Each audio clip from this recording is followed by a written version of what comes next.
Student बच्चों, हम लोगों ने अभी तक पढ़ चुके हैं 6 लेसन तक हमने पढ़ा है। आगे हम पढ़ने जा रहे हैं कि आप लोगों को शायद पता हो कि भारत की भूमि पर ऐसे कई लेखक और कवि हुए हैं जिन्होंने अपनी कलम की ताकत से समाज सुधार के कार्य किए हैं, जैसे जयशंकर प्रसाद, सुमित्रानंद पंत, महादेवी वर्मा, सूर्यकांत त्रिपाठी आदि कवियों ने। तो बच्चों, आज हम पढ़ेंगे ऐसे ही कवि के बारे में जिनका नाम है सुमित्रानंद पंत। बराबर, यहाँ देखेंगे, यहाँ नाम दिया हुआ है सुमित्रानंद पंत। बराबर, तो सुमित्रानंद पंत जो हैं वो, इनके बिना हिंदी साहित्य की कल्पना ही नहीं की जा सकती है।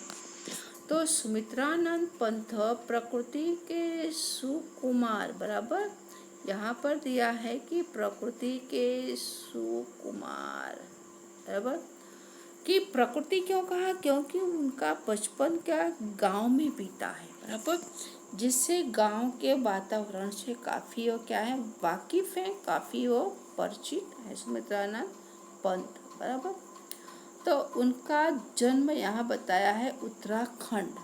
तो उनका जन्म 20 मई, बराबर यहाँ पर तारीख नहीं दिया हुआ, महीना भी नहीं दिया हुआ है, याद रखना 20 मई 1900, बराबर 1900 यहाँ ईस्वी सन दिया हुआ, ईयर्स दिया हुआ है, बराबर कि 20 मई 1900, बराबर अल्मोड़ा जिले कोसानी गांव में, कौन से गांव में हुआ है, कोसानी गांव में इनका जन्म हुआ है।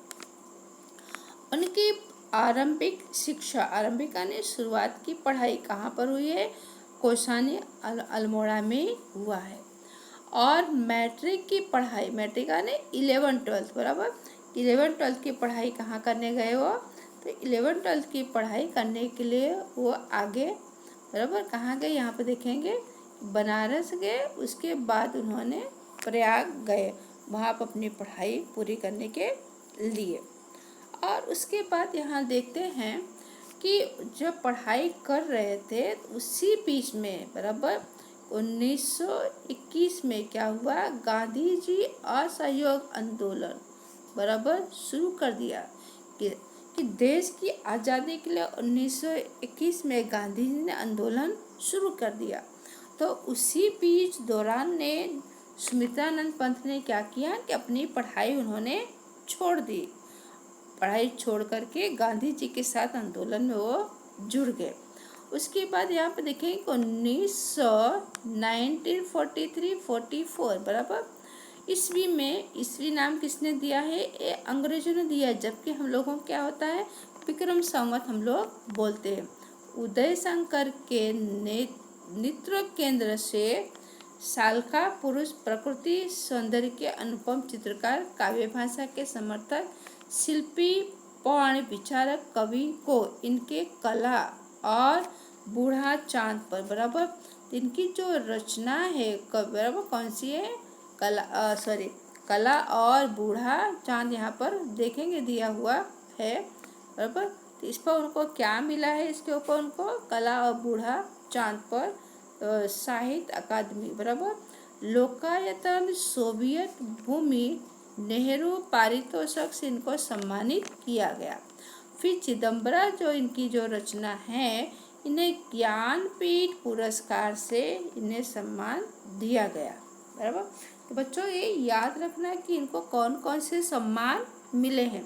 तो पहला जो सम्मान है बूढ़ा चांद साहित्य अकादमी, लोकायतन, सोवियत भूमि, नेहरू पारितोषिक से इनको सम्मानित किया गया, और दूसरा चिदम्बरा जो उनकी रचना है उस पर ज्ञानपीठ पुरस्कार से उनको सम्मानित किया, और उसके बाद इनकी रचनाओं पर इनको क्या पद्म भूषण भी उनको दिया गया है, बराबर।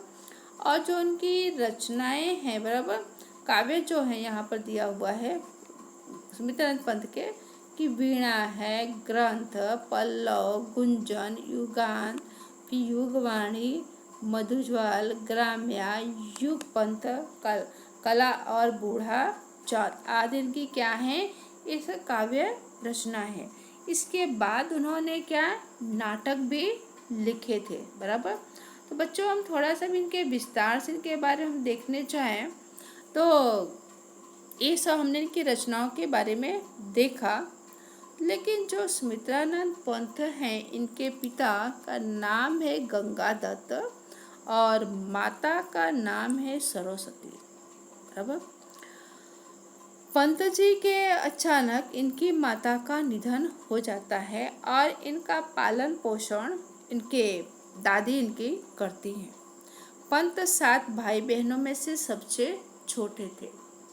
बचपन में इनका नाम गोसाई दत्त रखा गया, लेकिन पंत जी को यह नाम पसंद नहीं था, तो उन्होंने अपना नाम बदल करके सुमित्रानंद पंत उन्होंने रखा। और पंत जब 7 साल के थे तभी उन्होंने क्या किया था, लिखना शुरू कर दिया था, बराबर। तभी से उन्होंने लिखना शुरू किया था। और पंत जी बता रहे हैं कि जब वहाँ पर हमने देखा कि जब यहाँ पर 1921 में गांधी जी ने आंदोलन देश की आज़ादी के लिए आरंभ किया था, तो पंत जी ने क्या अपनी पढ़ाई छोड़ दी, लेकिन फिर भी उन्होंने क्या घर पर रहकर अपनी पढ़ाई जारी रखी। उन्होंने संस्कृत, हिंदी, बंगला आदि भाषाओं का क्या किया है, गहन अध्ययन किया है। और सन 1918 के आसपास, बराबर, इन्हें हिंदी के नवीन धारा के प्रवर्तक के रूप में जाने पहचाने जाने लगे हैं।